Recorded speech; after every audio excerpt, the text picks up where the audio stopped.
In point 1 subsection 2, it says, in view of the highly objectionable, unethical, heinous and criminal conduct of Srimati Mahua Moitra. So the committee comes to a conclusion, she is criminal. Her conduct has been criminal.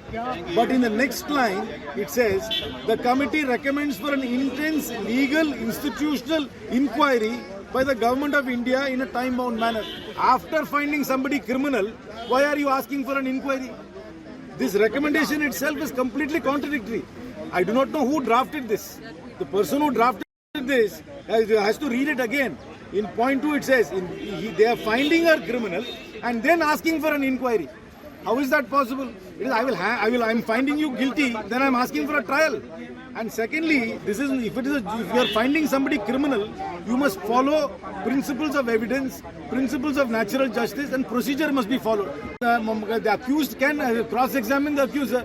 The accuser only gives an affidavit. If this is a legal precedent, from tomorrow somebody will just go give an affidavit to court again and making an allegation against somebody, and then the person who is accused can't cross-examine, and the court will find them guilty. So if you are finding somebody criminal, you must follow procedure.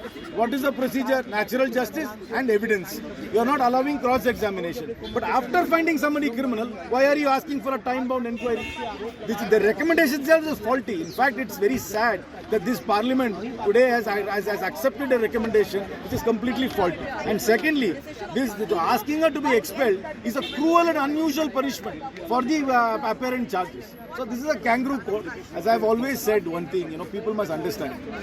In cricket, in the last thing there was a match, between Bangladesh and Sri Lanka. Angelo Matthews was timed out because Shakib appealed against it. By law, it was correct, but it was against the spirit of cricket. Whatever happened, they might act as if it's under the law, under procedure. But what they did was unethical. Please understand one thing. In India, people don't mind if you defeat your opponent, but they don't like it when you humiliate an opponent. When Karna was killed by Arjuna in war, it was by unethical means.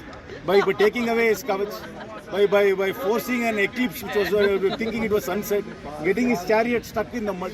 So this country does not accept unethical behavior. They also want people to be defeated honorably. Humiliating somebody is not something to be accepted. In my limited experience of politics, I can tell you this: Mahua Moitra will be back in parliament with a bigger majority than in 2019.